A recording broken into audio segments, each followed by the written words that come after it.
dos Santos pernah menjadi saksi kemajuan Timor Leste. Sebagai mandor konstruksi di Dili, ia terlibat dalam pembangunan gedung-gedung yang menandai era baru setelah melepaskan diri dari Indonesia hampir 25 tahun lalu. Kini, Dos Santos berjuang memenuhi kebutuhan sehari-hari sebagai sopir minibus. Timor Leste telah banyak berkembang sejak resmi menjadi negara merdeka di tahun 2022. Setelah jajak pendapat PBB tahun 1999 yang diwarnai kekerasan. Namun, dampak ekonomi dari ratusan tahun penjajahan Portugal dan 24 tahun pendudukan Indonesia yang represif masih terasa. Pengangguran dan kemiskinan yang tinggi menjadi kontras dengan harapan awal akan kemakmuran. Sepertiga dari 1,3 juta warga Timor Leste hidup dalam kemiskinan. Kelaparan, kekurangan gizi, dan kematian anak yang bisa dicegah masih merajalela. LSM lokal Lao Hamutuk dalam laporannya menyatakan, anak-anak kita adalah yang paling kekurangan gizi di wilayah ini. Kekurangan gizi dan pendidikan akan menghalangi mereka menjadi warga yang produktif nantinya. Ketergantungan berat Timor Leste pada cadangan migas lepas pantai menjadi ciri khas kutukan sumber daya. Negara-negara kaya sumber daya alam seringkali kesulitan menciptakan ekonomi berkelanjutan. Kondisi ini meliputi minimnya pengembangan sektor lain, harapan tak realistis pada pendapatan, dan utang berlebihan. Para pemimpin dan warga Timor Leste menyadari pentingnya diversifikasi ekonomi, pariwisata, pertanian dan perikanan, sektor-sektor yang memanfaatkan keindahan alam dan kekayaan budaya memiliki potensi besar. Namun, minimnya infrastruktur, tenaga ahli dan birokrasi yang rumit jadi penghambat. Seorang berkata, "Kami memang sudah merdeka, tapi secara ekonomi masih belum merdeka. Kami tidak punya pabrik-pabrik. Infrastruktur juga belum memadai. Ekonomi kami sulit berkembang."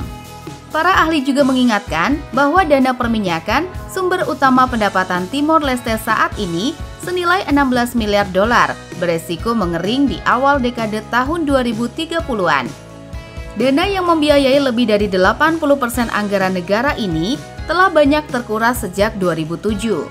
Proyek Greater Sunrise di perairan antara Timor Leste dan Australia digadang-gadang mengisi kembali dana tersebut.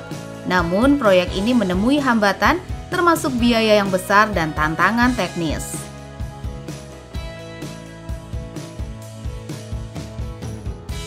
Partisipasi Angkatan Kerja Timor Leste juga stagnan antara tahun 2013 hingga tahun 2021. Sekitar 30,5% menurut laporan Bank Dunia. Bank Dunia mencatat Timor Leste memiliki tingkat partisipasi terendah dibanding negara-negara kecil lain yang disurvei. Angka ini jauh di bawah rata-rata Asia Tenggara pada tahun 2021. Rendahnya penyerapan tenaga kerja terkait erat dengan ekonomi yang bertumpu pada sektor migas yang tak mampu menciptakan banyak lapangan kerja. Bank Dunia dalam laporannya memproyeksikan pertumbuhan ekonomi Timor Leste rata-rata 4,1% pada tahun 2024 dan tahun 2025. Pertumbuhan ini didorong oleh meredanya inflasi dan investasi pemerintah di sektor infrastruktur. Namun, Bank Dunia mengingatkan fokus pemerintah pada infrastruktur belum tentu berdampak langsung pada lapangan kerja.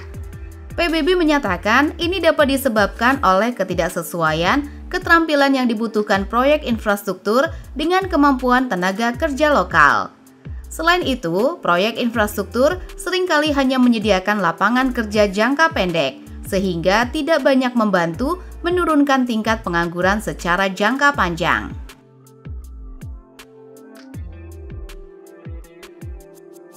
Penggunaan kontraktor asing yang membawa tenaga kerja mereka sendiri juga membatasi kesempatan kerja bagi warga lokal. Hal ini sejalan dengan keluhan sopir minibus yang menyebutkan pekerja Tiongkok dan Indonesia mengambil alih pekerjaan seperti yang dulu ia lakoni di sektor konstruksi. Ketimpangan pembangunan juga jadi masalah. Naldo Rey, mantan pejuang gerilya dan aktivis semasa melawan pendudukan Indonesia, menilai fokus pembangunan terlalu terpusat di Dili. Ini mendorong pengangguran tinggi karena warga desa berbondong-bondong ke kota mencari kerja. Dia berkata, setiap tahun 8.000 sampai 10.000 lulusan baru masuk pasar kerja, tapi lapangan pekerjaan tidak ada. Ini mengkhawatirkan bagi masa depan Timor Leste jika pemerintah tak berinvestasi pada infrastruktur yang adil. Pertanian, menurut Ray, adalah kunci, namun sektor ini terabaikan. Bagaimana kita bisa membangun negara kalau tidak ada investasi di sektor ini? Timor Leste gencar mencari investasi asing untuk menggerakkan perekonomian. Australia sebagai tetangga menggelontorkan 76,56 juta dolar dalam program Official Development Assistance dalam periode tahun 2023 dan 2024. Dana ini dipakai membangun infrastruktur, pendidikan, dan kesehatan. Kunjungan Perdana Menteri Sanana Gusmao ke Tiongkok pada September tahun 2023 menghasilkan kesepakatan kemitraan strategis yang membuka jalan bagi investasi besar Tiongkok. Meskipun perjanjian tersebut awalnya mencakup kerjasama militer, namun Cina menarik kembali komitmen tersebut karena meningkatnya ketegangan geopolitik. Meskipun demikian, perjanjian tersebut masih membuka jalan bagi peningkatan pengaruh Cina di Timor Leste melalui investasi yang terkait dengan Belt and Road Initiative. Keterlibatan Cina di Timor Leste mencakup penyediaan kapal patroli, pelatihan militer, dan pembangunan infrastruktur penting seperti markas besar Angkatan Pertahanan, barak, Kementerian Luar Negeri, dan Istana Presiden.